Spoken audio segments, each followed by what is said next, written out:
What's up, guys? My name is Andy, and this is my podcast. So, the episode for today, we're going to call this one Done with Trump. Done with Trump. There was a huge dust up this weekend. I'm sure many of you are aware of it with Massey and Marjorie Taylor Greene and Trump and just about anybody that supported him basically over almost a decade now, right?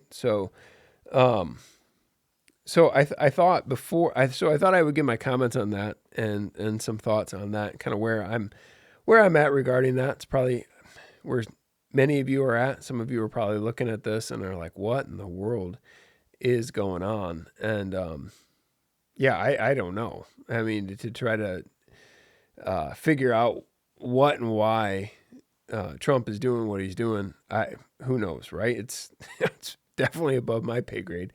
So, but I thought I would give you my trajectory and how I got to this point, type thing, and then give some reflections. So my trajectory regarding Trump, I voted for him in 2016 and 2020. I believe he won in 2020. I think that election was a farce. I think that was really the nail in the coffin of our republic to cheat that brazenly, and then to in January 6th, everything surrounding that. It was and the imprisonment of all of those people was bad news. So I voted for him in 16 and in 20. And I didn't originally want to vote for him in 2024. I wasn't going to, honestly. Um, so a couple of my primary concerns with that and having him run again. One, I thought it would be just better for him to be out of of it all and to be kind of a kingmaker behind the scenes. I thought he could have more influence, and also because I think some of the biggest problems in our country, the intertwining of feminism in every area of our culture, uh, particularly in the church as well, I think is a massive issue, and I think that has led to a lot of the sexual depravity in our country, which is also a massive issue. Pretty much all of these the cultural issues pretty much boil down to our doctrine of man, which ultimately goes back to our doctrine of God, type thing. And Trump is a man who has shown no sexual integrity in his life whatsoever. I don't know how many times he's been married. Multiple times he's been married. As far as I know, he's committed adultery on every single one of his wives. Right? It's so that and yeah, there's no degree of sexual propriety at all with the man. And so how in the world could he ever have any integrity calling out any of these issues in our country, right? He simply can't do it. And in part he can't because that's not where he's at. There's been no change of heart. That's just who the guy is, right? So I thought, okay, that's a real issue. And then the second big one for me was that I didn't think he learned anything. Right? We were coming in um, between 2020 and 2024, he left. Really, COVID was he was there during COVID and the vaccine and all of that stuff, and Biden just took it to a whole nother level. But Trump was there in all of it, all of the shutdowns, all of the stimulus money that created the inflation. Of course, Biden took that to a whole nother level, but Trump was there overseeing all of it, and he got played repeatedly. Now we can blame that on all of the people. We can blame that on the swamp. We can blame it on everybody but Trump. But Trump bears responsibility, right? I mean, if you're a leader, tag you're it, right? One of the first core tenets of being a leader is taking responsibility, and I feel like he took none. And I thought that was a real issue. As the 2024 race continued, he was the guy. Biden was going to be the guy, and then after that, it was Kamala was going to be um, the gal after Biden glitched out in the debate, which everyone saw coming except for half of our country. I guess I don't know why that was a surprise to anyone.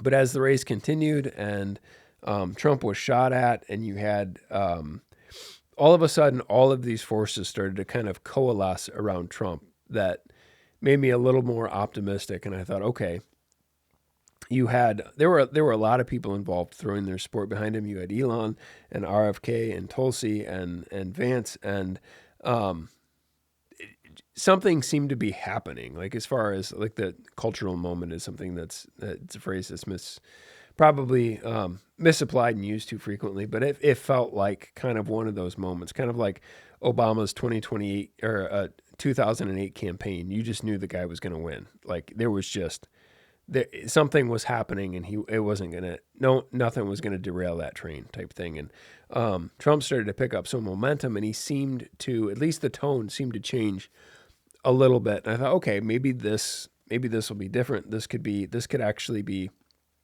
a really good thing. And if nothing else, he would be better than Kamala. That in and of itself isn't a strong word of endorsement for me, because I would vote for a retarded monkey over Kamala. I am not joking when I say that. I literally would. If there was a choice between Kamala and a retarded monkey, I would absolutely vote for the retarded monkey.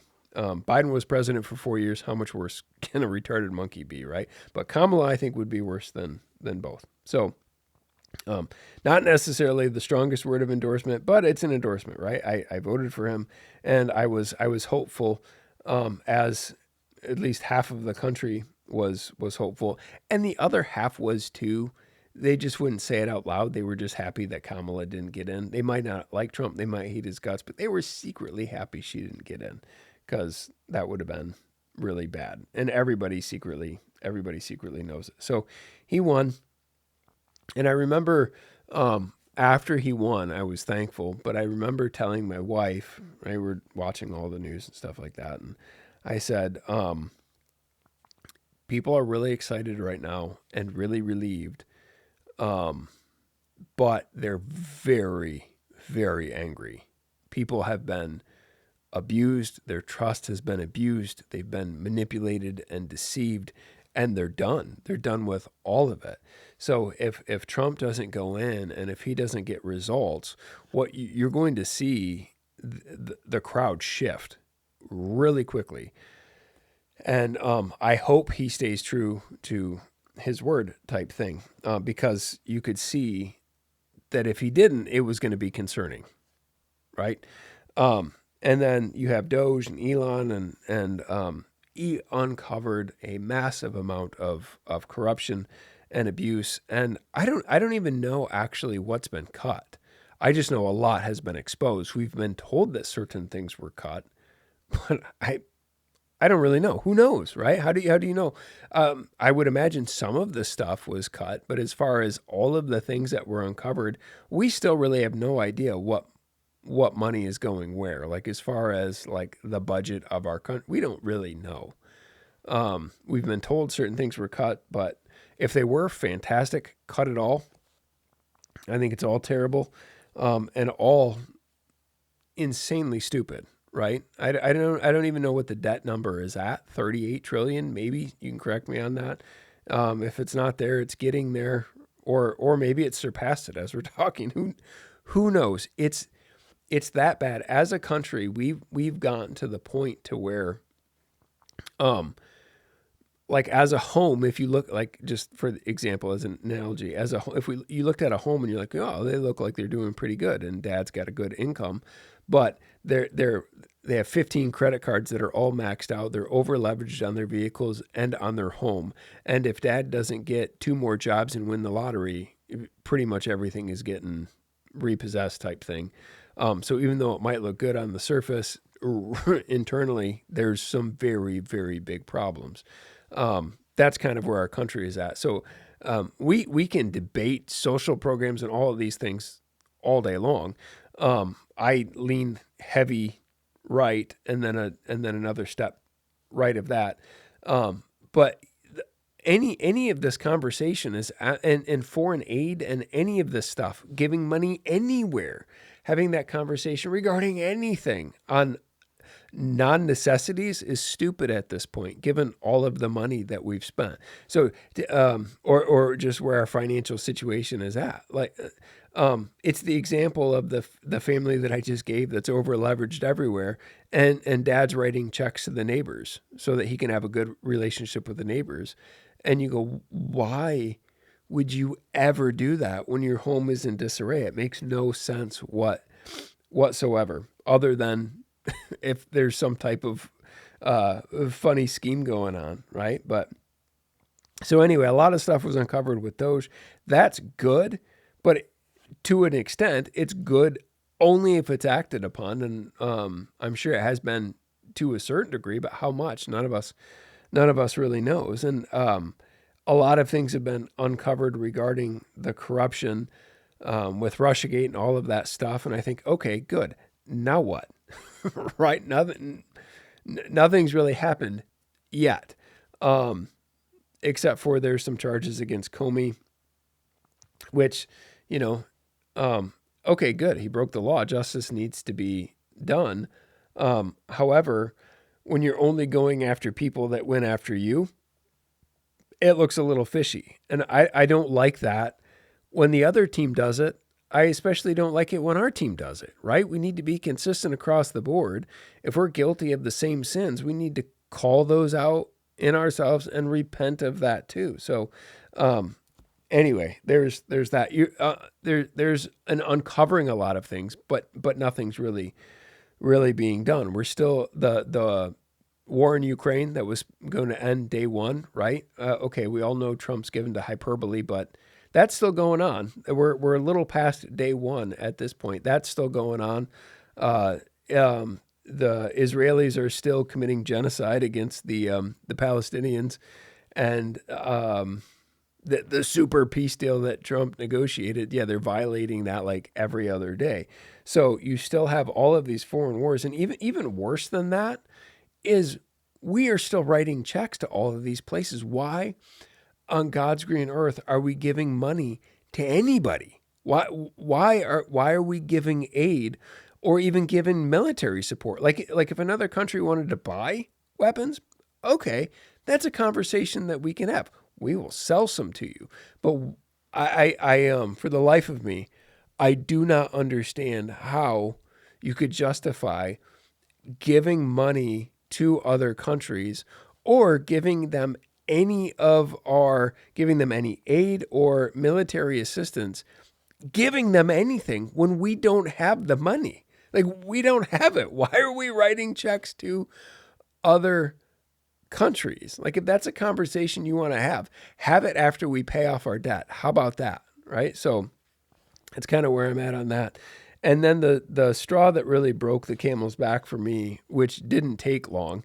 So I think looking at Trump's presidency, like he came in with all of the wind behind him, right? Ton of momentum. The media is like, which should tell us something, right? But this is the greatest comeback victory ever in the history of humanity type thing. And so he had, I mean, by all accounts, he had a lot of momentum and he had the wind at his back. And there was genuine excitement from his base. And it didn't take long for him to completely ruin that. Didn't take very long for me. It was the straw that broke the camel's back for me was the Epstein stuff.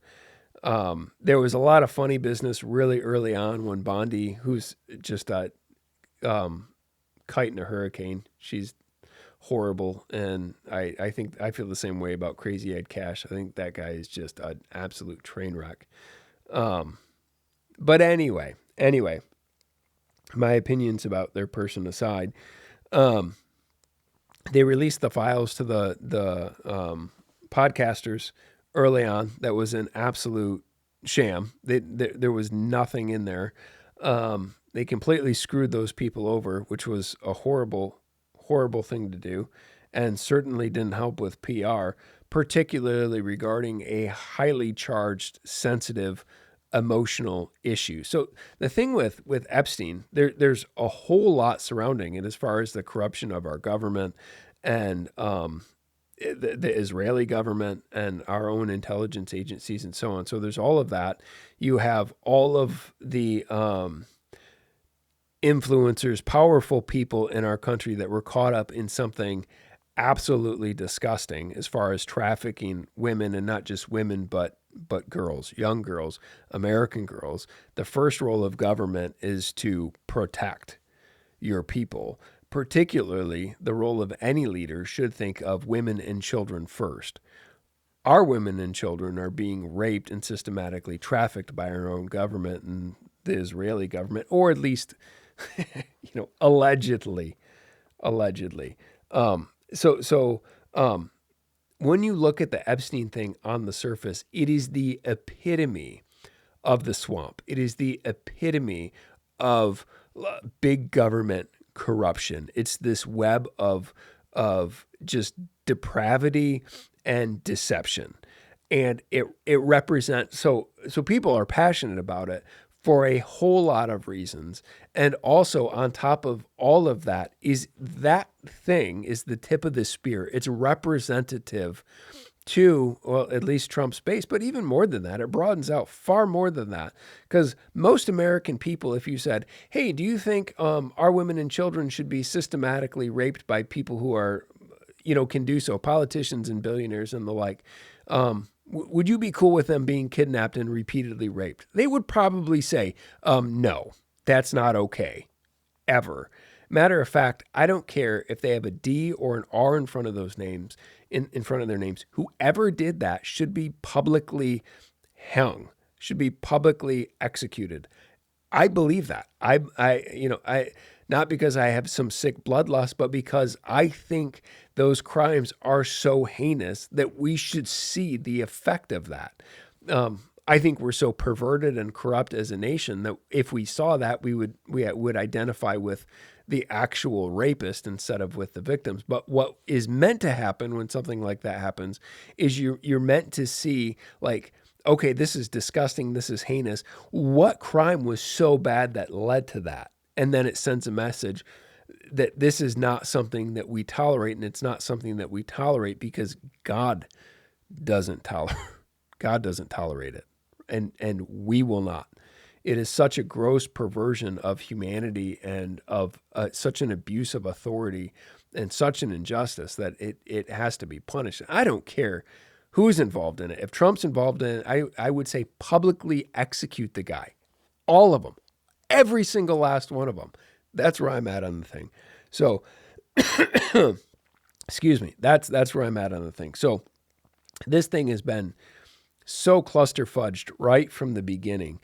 So anyway, there was the whole release, and then there was the Patel and Bongino interview. He killed himself. Absolutely. They were certain of it. And they both looked ashamed. They looked like dogs pooping. They looked embarrassed to be saying what they were saying. And they should. And then they released the video that said, oh, there's nothing to see here. And in order to show how upright and how much integrity they were operating with, come to find out the video, seconds were missing from the video. And there was that whole debacle. And then there was the letter between the DOJ and the FBI saying basically there are no files, there are no Epstein files, after Bondi had already said she had thousands of hours of video, which just, let me step back for a second. If anybody had done their damn job from day one, we would not be having this conversation. This is not a conversation we would be having. If anybody that received tax dollars to pay their salary to find and prosecute people like this and investigate these crimes, we wouldn't be where we are. But we are, right? We're here, and it should be disgusting and appalling. And because of the deception, because of the corruption, it's continually costing us, right? It's costing us as a nation. And it's costing us, and not just financially, but also from a divisive standpoint. It's when you go down this route, it doesn't end well. It just doesn't end well. So then the whole nothing to see here. There are no files. I don't know what you're talking about. Case closed, right? So then they had like a cabinet meeting and somebody had the audacity to ask Pam Bondi about it because she was sitting. I don't know if she was sitting right next to Trump or if Rubio was in between them or whatever. I don't remember the exact seating arrangements, but she was asked about it, and then Trump interposed, got essentially like verbally in between her and the reporter, and said, why are we still talking? Is anybody still talking about Epstein? Does anybody still care about him? And basically just dismissed the whole thing. Now, like, that was really bad. That was really, really bad because, first of all, like I just said, that's the tip of the spear of government depravity and corruption that people wanted uprooted. That was like one of the primary reasons people were excited about Trump and his administration going in there, was that some of this stuff might get removed. Some of it might get exposed and removed. And he just crapped all over that idea. Not only that, but you're dealing with the most heinous, vile, disgusting crimes that he just completely dismissed. Like, there are legitimate victims, and those victims have received no justice. They're legitimate victims. They have families. They have friends. They have been repeatedly raped and abused by people with money and fame and power, and nothing's happened. That's not okay. That is the exact opposite of okay. That's light up the pitchforks type, not okay. So he just completely dismissed that. It was completely uncharacteristic of him. Not to mention the fact that a lot of people in his administration had made, like somebody like Bongino and Patel and others, made careers out of. Bongino did pretty well for himself, saying that this needs to be released. These people need to come to justice. I remember an interview with Kash Patel. Day one in the FBI, I'm going to release the files. I know exactly where they're at, and I know all of this stuff about them and whatever. Now, he said, Bondi, no files. Trump, completely dismissive, which was uncharacteristic. And you're like, what the hell is going on? This is really weird. And if you wanted to be transparent, or if you wanted to communicate something, like he could have extrapolated on that. There were a lot of other things he could have said, but he decided to go that route. It was a horribly stupid thing to do, which, again, up to this point, he had been playing things pretty well, even though you had the Iran thing and the foreign wars. Like, that was making people really sketchy, but they were still on board. When he did that, it started to go off the rails, and it went completely off the rails for me. I thought, I'm just done. I'm done. That is not okay. You don't dismiss something like that. Not to mention the fact that, like, there's a whole there's a lot behind all of this. And I never thought before that Trump was implicated in any of it. That wasn't on my mind. I was never thinking that before. But after that, I thought, why would you do that? What could possibly be your rationale for something like that? And people are like, well, Trump's 3D chest. I'm sick of the whole 3D chest argument. That's stupid. And you're giving him the benefit of the doubt that is unwarranted. But they're like, oh, well, he's blackmailing people. I'm not okay with our, like, women and children being raped in order so that you can blackmail other people. I'm not okay with any of that. That, like, doubling down on sin doesn't make it okay. It makes it all the more heinous and disgusting. So I'm not down with any of that. So multiple people in his administration made careers out of attacking Epstein and getting justice for those girls. Not to mention people that voted for him wanted this, clearly wanted this, obviously wanted this, which is why it was such a big deal then and why we're still talking about it now. And then you're like, man, this is really uncharacteristic. This is really messed up. And then he proceeded, I believe, on 3 separate occasions to mock his voters, to mock the people that voted for him that wanted the release of the Epstein files. He called it a Democratic hoax. He called the people that wanted the files released stupid at one point, and then I think stupid, low IQ, called them leftists, right? So here you have a pragmatist who is not a conservative at all, mocking his conservative base as not being conservative, right? So let's just dump as much fuel on the fire as we can possibly do, right? So his response to that has been horrifyingly disgusting. And the whole dismissal, there's nothing to see here. There are no files. There are no files. There are no files. We're closing the case, closing all of it. Nothing to see here. And I think why would he do that?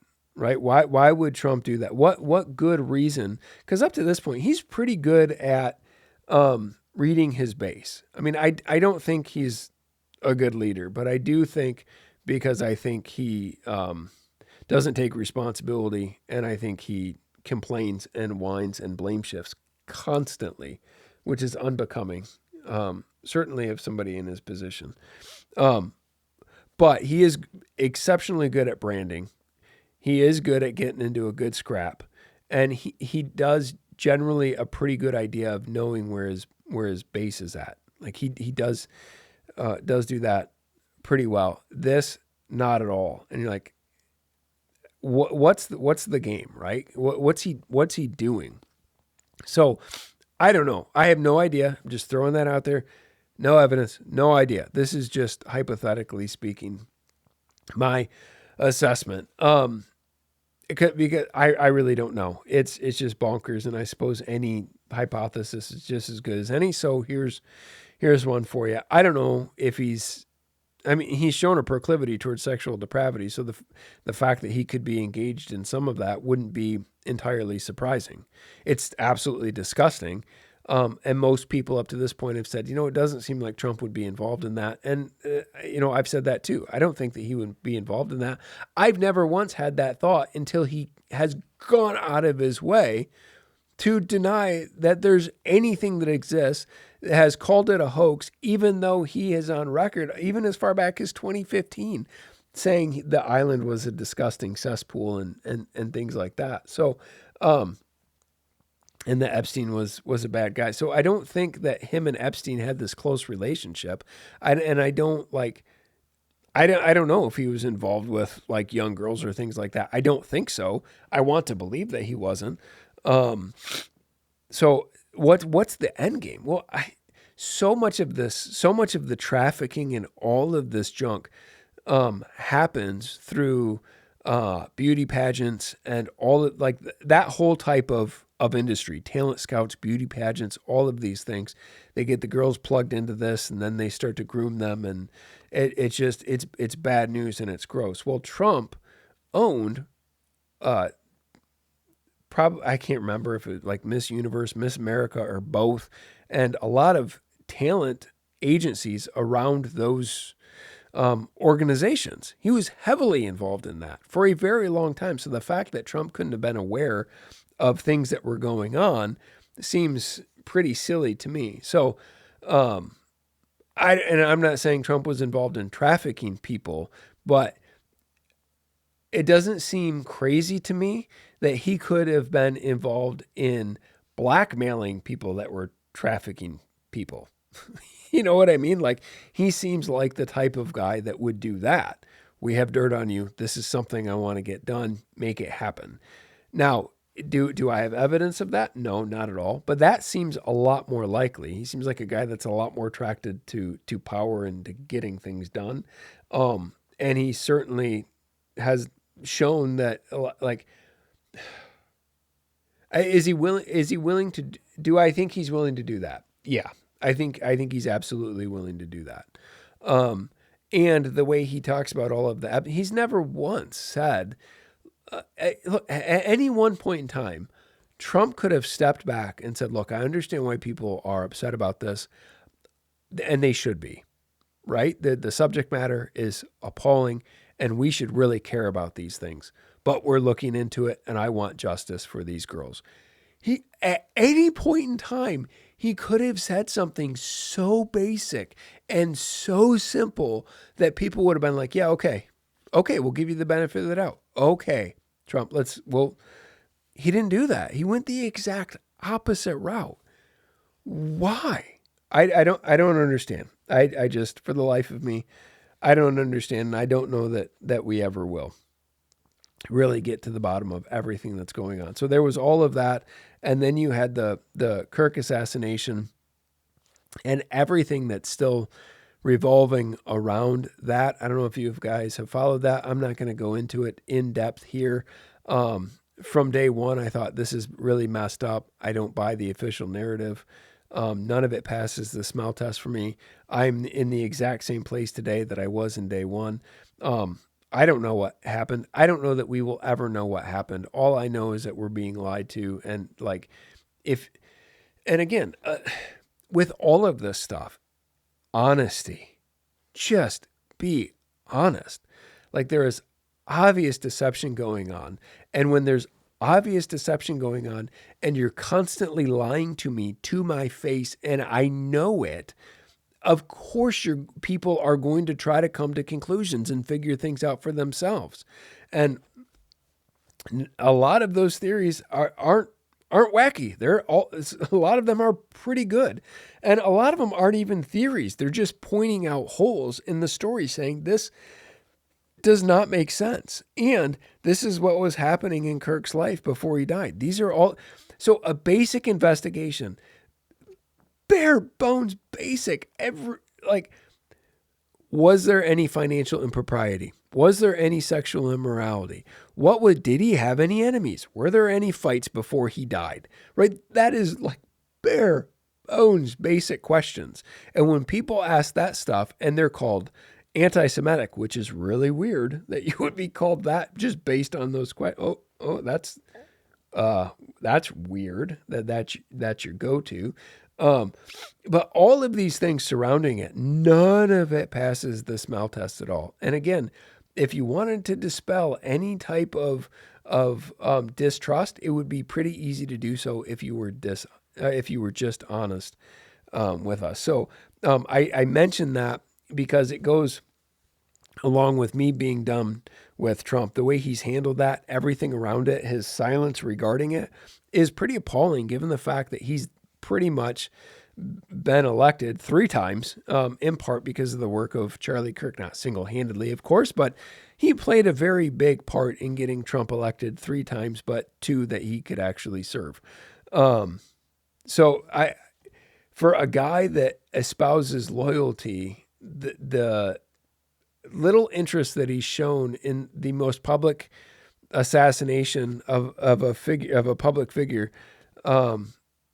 the little interest that he's shown is a little troubling to me, to be entirely honest with you. It's just messed up.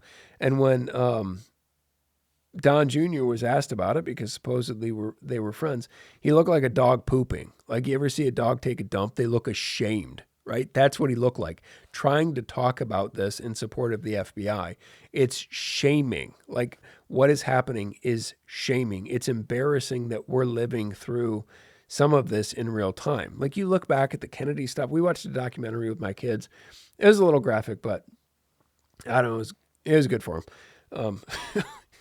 I didn't know it was going to be is graphic. They showed pictures of Kennedy and stuff like that after he had his head blown off type thing, or the back of his head blown out, which I didn't know was coming, but my kids got an education in anatomy that night. But so this was before Trump was elected. We were watching, I think it was before he was elected. Yeah, it was a while back. And we were talking about the theories, and you can see from the film that he was obviously shot from the front. I'm trying not to go off on a tangent on this, but my point is the narrative that was sold was absolute BS.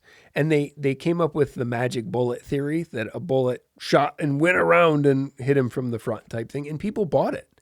People actually bought that there was a magic bullet. And you think, how could people do that?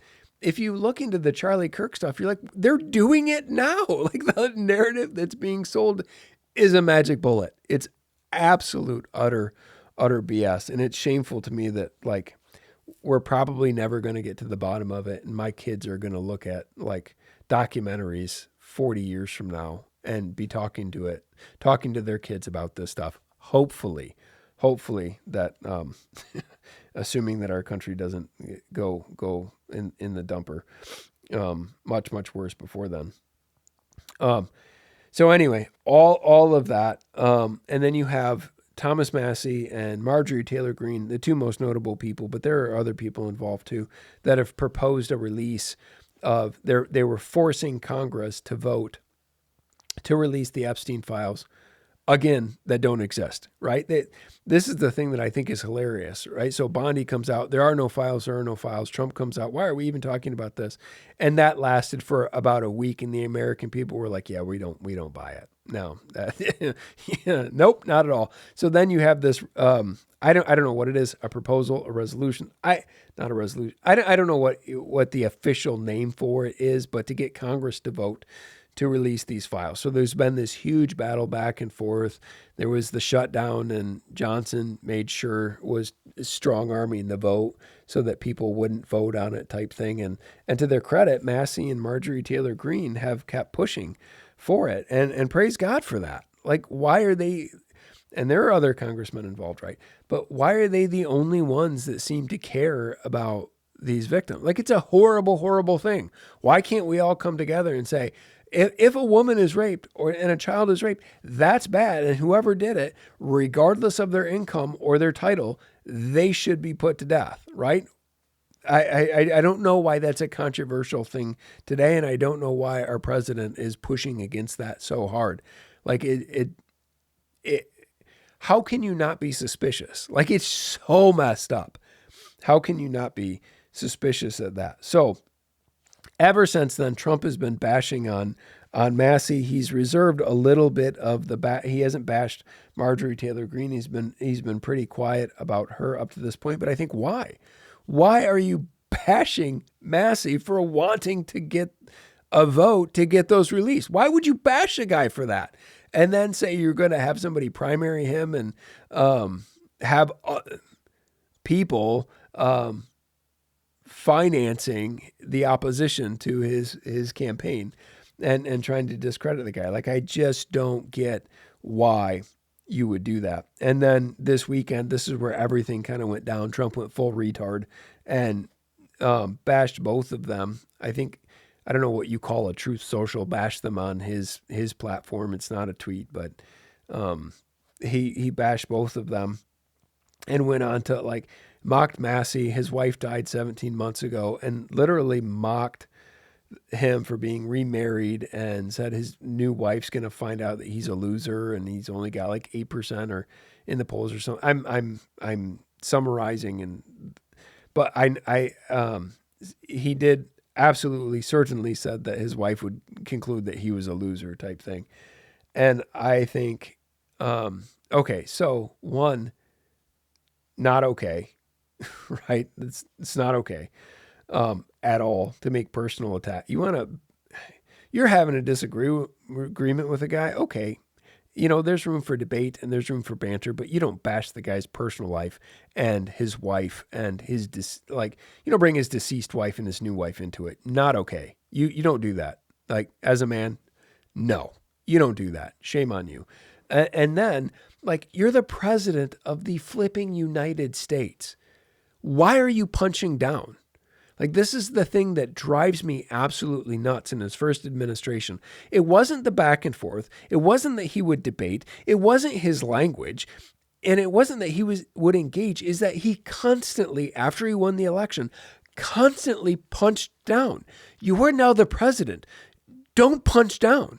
What are you strategically? Why would you do that? You look like a complaining, whining little child when you do that. And it just incriminates you. It makes you look wrong and incompetent. It makes you look like a fool. Why do that? Like, there has to be somebody around him to say, Mr. President, you don't need to punch down. You are the president of the United States. If you do, you're going to look like an idiot. But he went full retard and attacked Massie.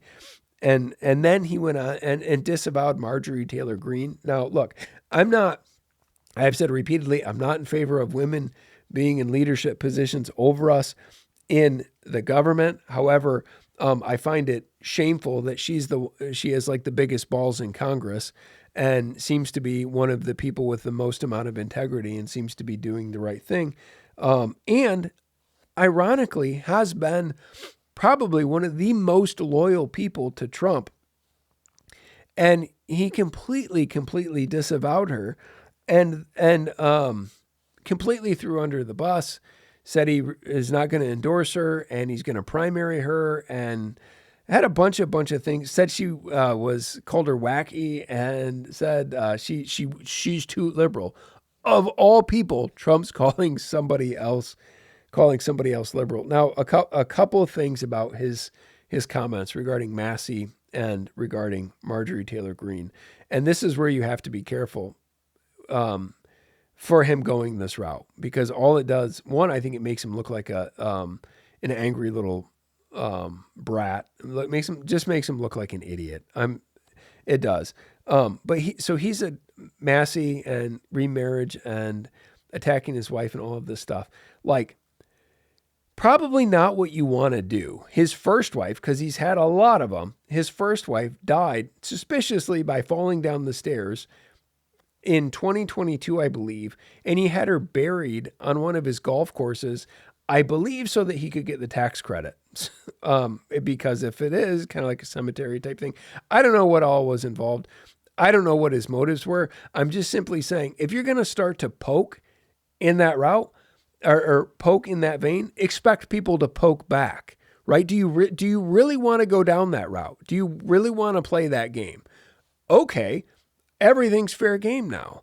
And mocking and disavowing Marjorie Taylor Greene, like, the one thing about Trump, the MO about Trump is that, loyalty. He values loyalty.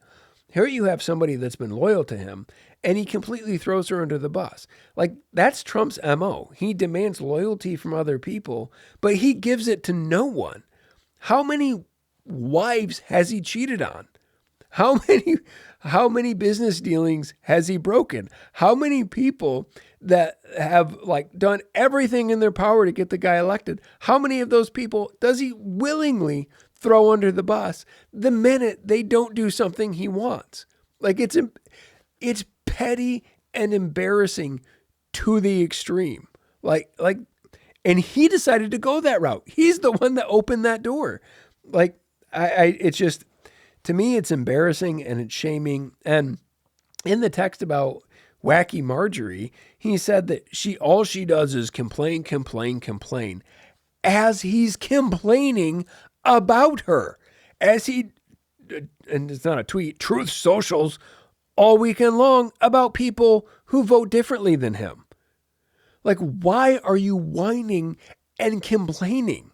You look like an incompetent fool. Like, why are you doing, like, I don't, somebody should check that and say, dude, you're complaining about her complaining. Like, that's not a good look, Mr. President.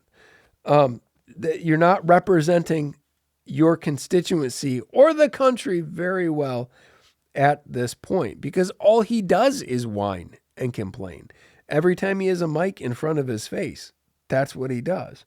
So anyway, all of this went down this weekend. People are ticked. Not everybody, because the Israeli mob and all of their Israeli prostitutes in our own country are coming out and, they're praising him as being amazing.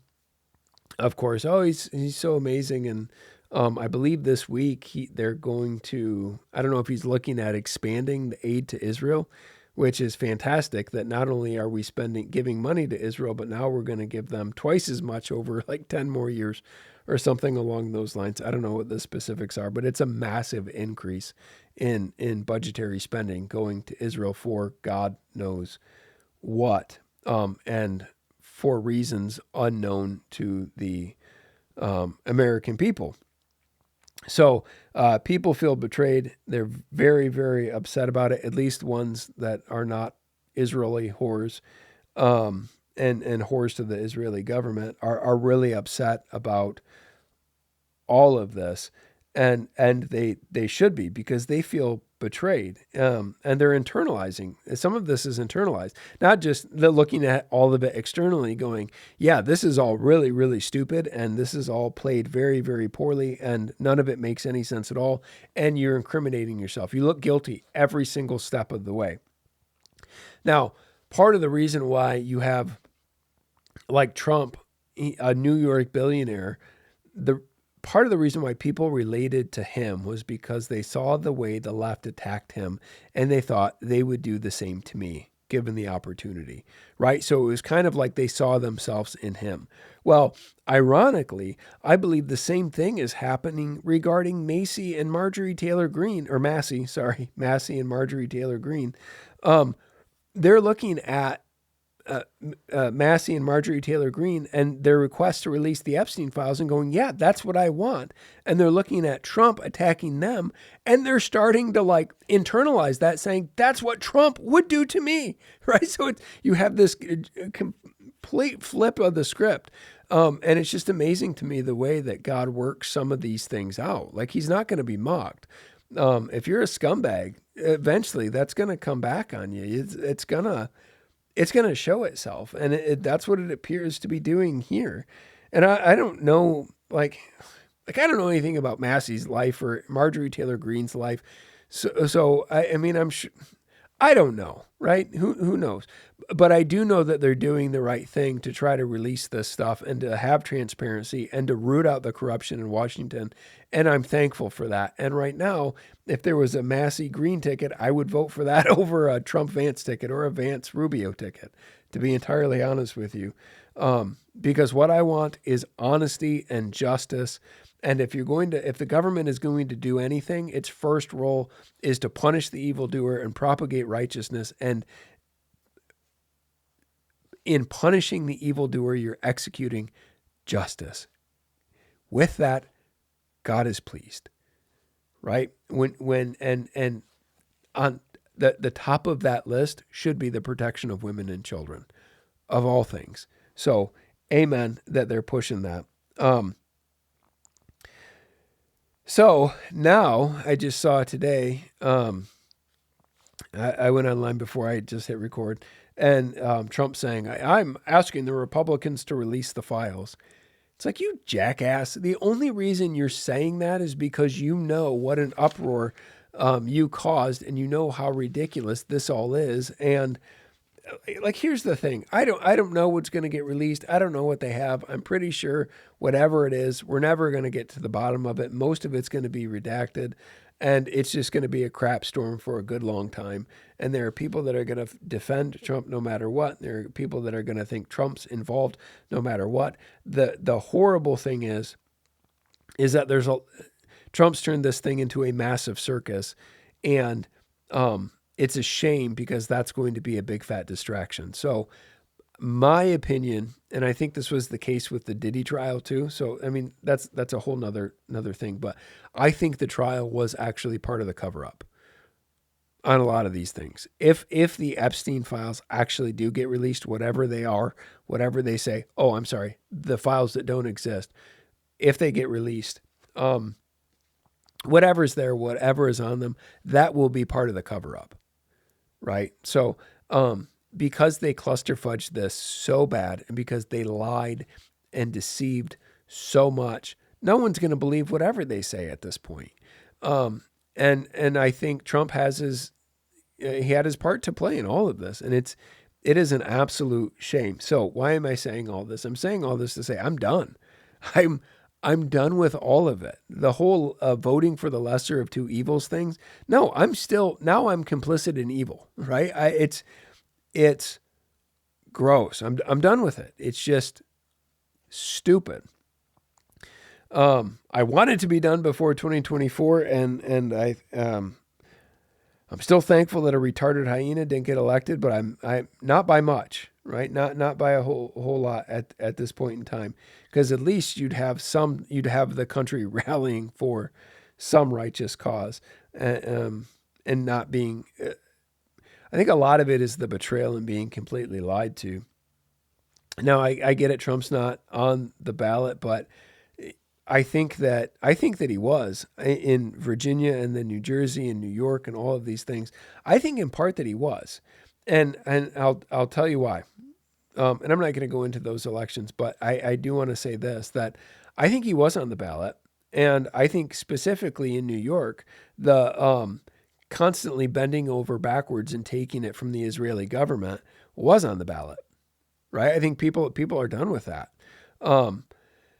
They're absolutely done with it. But anyway, I think he was on the ballot, and here's why. So Republicans are not excited, right? They're looking at this going, we've been absolutely screwed, and we are not happy with Trump at all. Well, if that's the case, what are they not doing? Well, they're not running out to vote. I'll tell you that much. Now, the candidates weren't great, and they were in blue districts, and I understand all of that. But I also understand people are upset about Trump and disgusted by him, and they should be. And like when I say I'm done, I say I'm done. I will not vote for anybody that he endorses in 2026. No, screw you. Do your damn job. I'm done with all of it. Right? I'm done with all of it. And unless like heads start rolling, which would be like convictions against interest, like actual justice, right? And we actually find out what happened to Charlie Kirk. Somebody knows. And we actually see heads roll regarding all of the corruption in our government, starting with all of the Epstein junk and then that nerve that fires out from everywhere. Until we stop funding all of these foreign governments as our own house burns. Like no, I'm done with that in 2026 and in 2028. I can't imagine voting for Vance. I can't imagine doing it. And I know that, and I think I'm going to do a separate podcast on that because he said something recently that was a tell to me that is insanely concerning. Something that I think we should be really concerned with. He's a talented guy. He's a likable guy. People are excited about him, but I'm just not there. I can't do it. No, it's just bad. No to all the pro-Israel nonsense. Like funding them is like funding China or Russia or any other foreign government that does not have our best. They have their best interest in mind, as we should. Right? So funding any of that stuff is nuts. And a lot of the pro-Israel lobby and a lot of these people, not just in our government, in the church, they scare me worse than Mamdani does. Don't get me wrong. The Muslims freak me out. And I think what's going to happen in New York isn't going to be contained in New York. And I think what's happening in Dearborn is not going to be contained in Dearborn.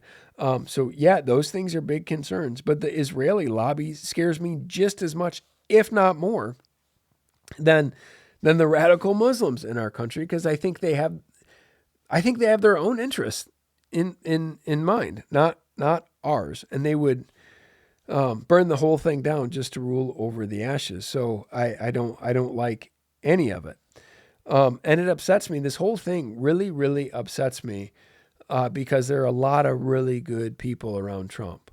And they're all guilty by implication. And he has hurt all of them. All of the people that went in there that had some degree of integrity have none now. Like they all look like dogs pooping. Like when they talk, they're ashamed, and they should be ashamed. And they know far more than they're letting on. And I just think it's messed up. So what does all of this mean? I would say be careful who you listen to. Right? Be careful who you listen to. Test the spirits. Be careful who you're listening to. Over this last election, what became apparent was that legacy media does not have the sway that it used to have, and independent media, such as podcasting and the like, has a lot more authority in our culturally speaking than what I think a lot of people realized. And it seems organic. Seems being the operative word there. I think it was at one point.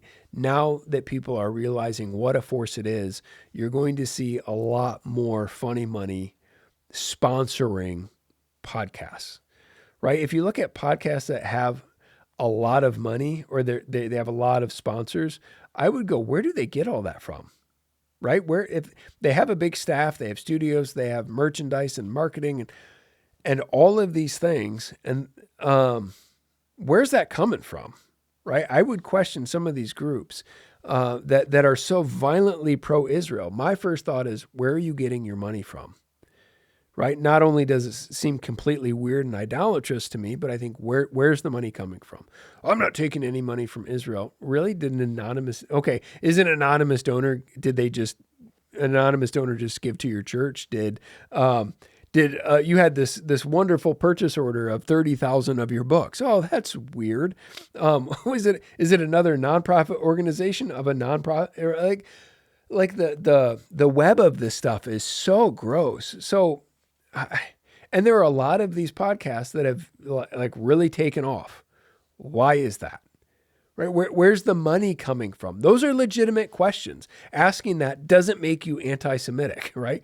Where's all the money coming from? Why are you so violently defending Israel? It doesn't make any sense to me. Like, I have not weighed in on this topic intentionally so, because I thought, okay, it's not my circus, not my monkey type thing, and I don't know what value I can add to the conversation.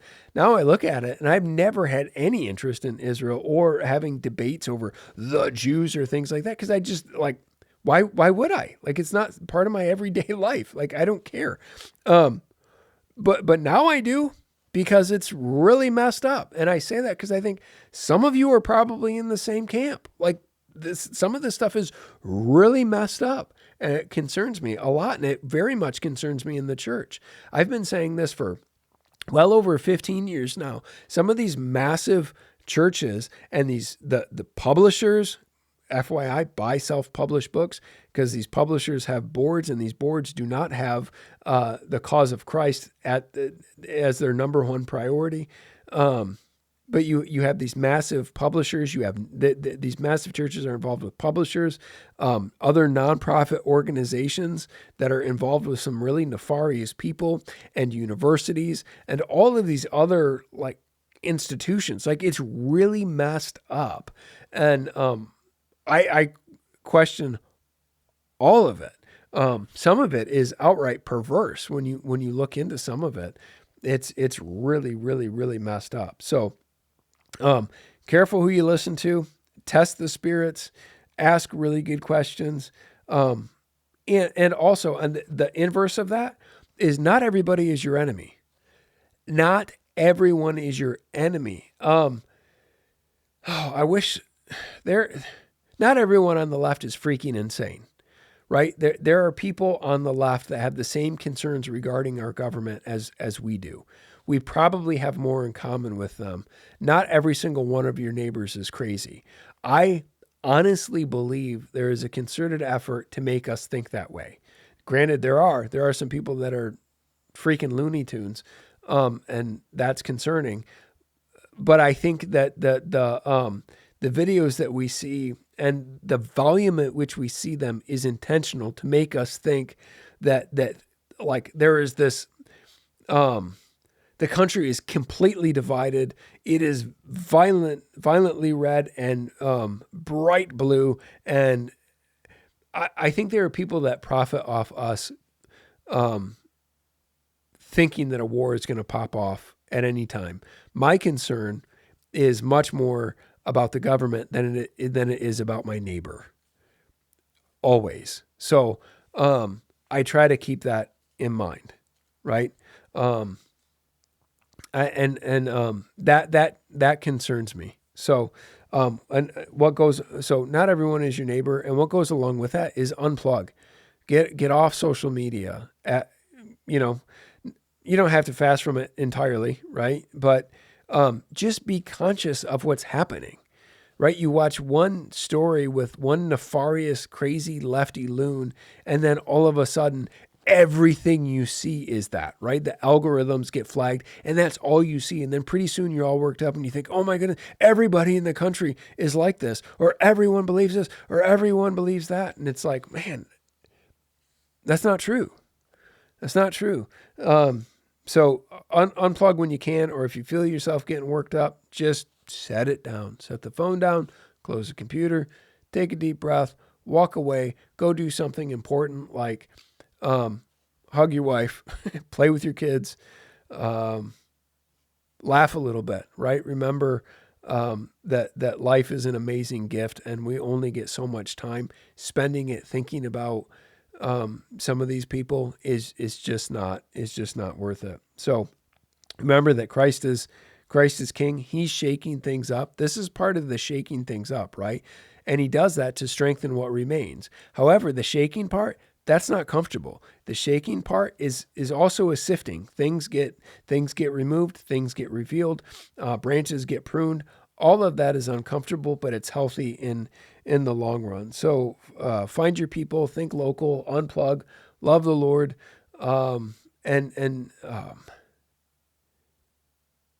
yeah, that's all I got for you today. Actually, no, that's not true. That's not true at all. Shameless plug. I want to plug a couple of my books, and intentionally because I think they're helpful regarding this topic. So I wrote a commentary on Habakkuk called I Will Wait for Him, and I wrote a commentary on Nahum called God's Going to Cut You Down. Habakkuk is about the destruction, God's destruction of Judah and the exile of the Jews to Babylon. Habakkuk is looking to this event actually taking place, and he's questioning God and wrestling with God regarding this. Nahum is about the destruction of Nineveh and everything surrounding that. So both of those books will blow your mind. Of course, I'm biased, but I think they're readable, they're relatable, they're reformed. I hope to God,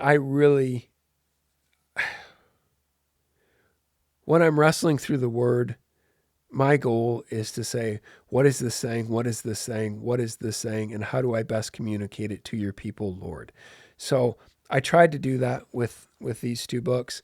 I truly believe that they will be a blessing to you. I think they're going to be challenging to you, but I think they will be encouraging. They're 30% off on Audible right now. They're on Audible as well. They're 30% off. Otherwise, they're both $14.99 on Amazon on paperback. We have them on hardcover too. I can't remember what the price is on the hardcover, but I would commend both of those books to you. You will not be sorry that you read them. If you do and you grab a copy, please leave me a review. That's really, really helpful, especially for self-publishers, so that the more reviews, comments, things like that we get, it helps to bring our books to the fore. Otherwise, they just get buried by the machine. So, or just send me a private message telling me what you thought.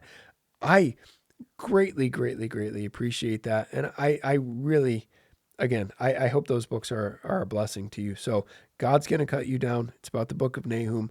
I Will Wait for Him. It's about the book of Habakkuk. And that's all I got for you today. I hope this was helpful, and have a good day. If you like this video, make sure to subscribe to our channel and follow us on social media and all the places.